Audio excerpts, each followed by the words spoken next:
Baik, saya di sini akan menjelaskan artikel ilmiah dari konsep sejarah politik. Artikel pertama ini berjudul Sejarah Politik, karya tulisan Yulia Siska. Baik, sejarah politik adalah analisis peristiwa-peristiwa politik yang mana berupa narasi, ide, gerakan, dan para pemimpin yang biasanya disusun berdasarkan negara, bangsa, dan walaupun berbeda dengan ilmu bidang sejarah. Artinya, sejarah politik ini merupakan suatu analisis, ya, analisis atau yang disebut dengan suatu pemaparan peristiwa-peristiwa politik yang berupa narasi yang diceritakan gitu.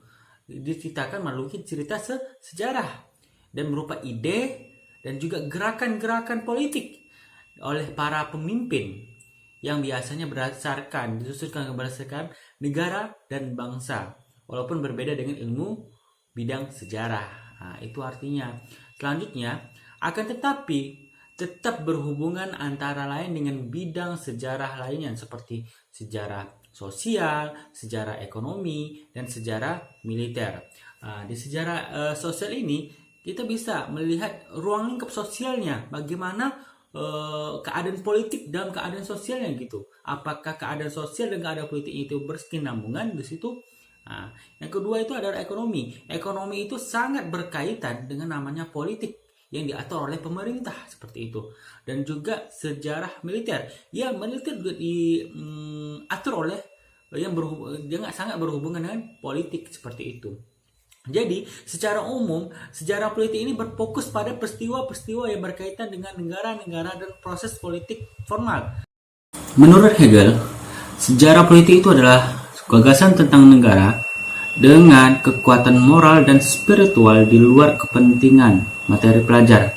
Jadi, itu diikuti bahwa negara merupakan agen utama dalam perubahan sejarah.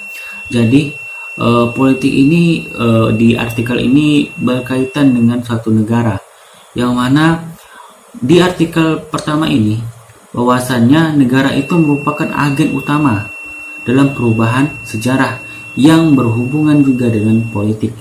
Jadi dapat kita simpulkan dari artikel ini bahwasannya konsep sejarah politik ini sangat berhubungan dengan suatu negara, itu yang mana negara yang di dalam artikel ini menjelaskan bahwasannya negara ini berhubungan dengan politik yang merupakan agen utama dalam perubahan suatu sejarah. Maka daripada itu penjelasan dari artikel yang pertama.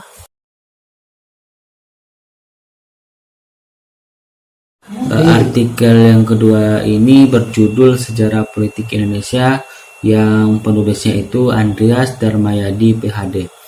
Itu saya menjelaskan ya sedikit tentang konsep sejarah politik yang ada di Indonesia, yang mana konsep sejarah politik di Indonesia ini memiliki suatu peristiwa-peristiwa yang berurutan seperti itu. Yang pertama itu periode 18 Agustus 1945 sampai 27 Desember 1949, yang mana ini acuannya ke Undang-Undang Dasar 1945, yang mana sistem pemerintahan pada masa periode itu adalah sistem presidensial, yang mana selanjutnya pada 5 Oktober 1945 maklumat pemerintah berdiri Tentara Keamanan Rakyat. Selanjutnya 3 Juni 1947 TKR diubah menjadi TNI, Tentara Negara Indonesia, yang mana ini berdampak pada sejarah politik Indonesia, yang mana termasuk dalam sejarah militer gitu. Selanjutnya pada saat itu Muhammad Hatta, Wakil Presiden Indonesia, mengeluarkan maklumat nomor 10 tentang terbentuknya KNIP. KNIP ini adalah Komite Nasional Indonesia Pusat, yang mana bertugas untuk mengganti tugasnya MPR dan DPR yang belum dilantik pada saat itu atau yang belum melakukan pemilu pada saat itu. Yang mana selanjutnya pada tanggal 14 Desember 1945 yang mana sistem pemerintahan yang bersifat presidensial berubah menjadi parlementer, yang mana pada saat itu kabinet pertama itu adalah Sultan Syaril, yang mana semua kabinet itu bertanggung jawab kepada KNIP. Selanjutnya pada tanggal 30 November 1945 terbentuklah satu partai politik yang ada di Indonesia, yang mana pada awalnya partai politik Indonesia itu hanya PNI, Partai Nasional Indonesia, yang diketuai oleh Soekarno pada saat itu, ya kan. Dengan keluarnya maklumat 3 November ini, bahwasannya partai politik Indonesia sudah bersifat multipartai, itu banyak partai, yang ada partai yang ketuhanan, partai juga kebangsaan, dan juga partai-partai yang bersifat Marxisme seperti PKI, seperti itu.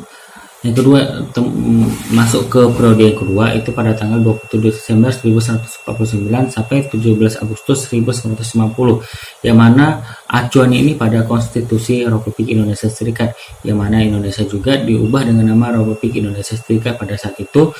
RIS ini merupakan penamaan dari negara Belanda, yaitu tentara-tentara Belanda yang dibonceng Mika pada saat itu, yang mana pada saat periode ini terjadi perundingan antara Indonesia dan Belanda seperti Linggarjati, Renville, dan KMB. Pada yang ketiga itu pada periode 17 Agustus 1950 sampai 5 Juli 1959. Pada saat itu Indonesia kembali ke Undang-Undang dasar ya, ke masa presidensial, yang mana pada saat itu undang-undang yang dipakai adalah Undang-Undang Sementara 1950. Tetap lanjut karena KNIP atau Setara Konstituante tidak menjalankan tugasnya dengan baik, ya kan. Pada saat itu keluarlah dekret yang dikeluarkan oleh Soekarno, yaitu dekret Presiden 5 Juli 1949, yang mana pada saat itu dikeluarkan disebabkan karena konstituante tidak menjalankan tugasnya dengan baik. Jadi itu dapat saya jelaskan bahwasannya konsep sejarah politik di Indonesia ini dibuktikan dengan peristiwa-peristiwa yang tersusun gitu. Dari kitanya di zaman kemerdekaan menggunakan Undang-Undang 1945, setelah itu diganti dengan sistem pemerintahan parlementer yang dulunya presidensial, yang mana dari pertama kita menggunakan itu Undang-Undang 1945, pada tahun periode yang kedua ini kita menggunakan konstituante, itu konstitusi RIS itu. Pada saat itu diubah dan diganti dengan Undang-Undang Sementara 1950 sampai kita kembali ke Undang-Undang Dasar 1945.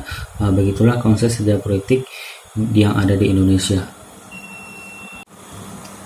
Selanjutnya artikel yang ketiga itu judulnya tentang sejarah politik, identitas dan nasionalisme di Indonesia, di mana di sini karya Zahroton Nimah. Dijelaskan dari artikel ini bahwasanya politik identitas di Indonesia sebagaimana dikutip dari Ma'arif di dalam bukunya Politik Identitas dan Masa Depan Pluralisme Indonesia, menjelaskan bahwa khususnya Indonesia politik identitas dan lebih terkait dengan etnisitas, agama, ideologi, dan kepentingan lokal yang diwakili oleh elit politik dengan artikulasi masing-masing. Ini artinya politik identitas ini berkaitan dengan namanya etnis, agama, ideologi, dan kepentingan lokal, yang mana kepentingan masyarakat lokal, etnis, agama, dan juga ideologi tersebut dikuasai oleh dan diwakili oleh elit politik dengan artikulasi masing-masing. Artikulasi ini seperti dengan caranya masing-masing. Sehingga di era politik yang kontemporer ini, politik identitas ini mengancam sikap nasionalisme gitu. Sikap nasionalisme ini perlu kita ketahui itu sikap cinta tanah air gitu, mengancam gitu.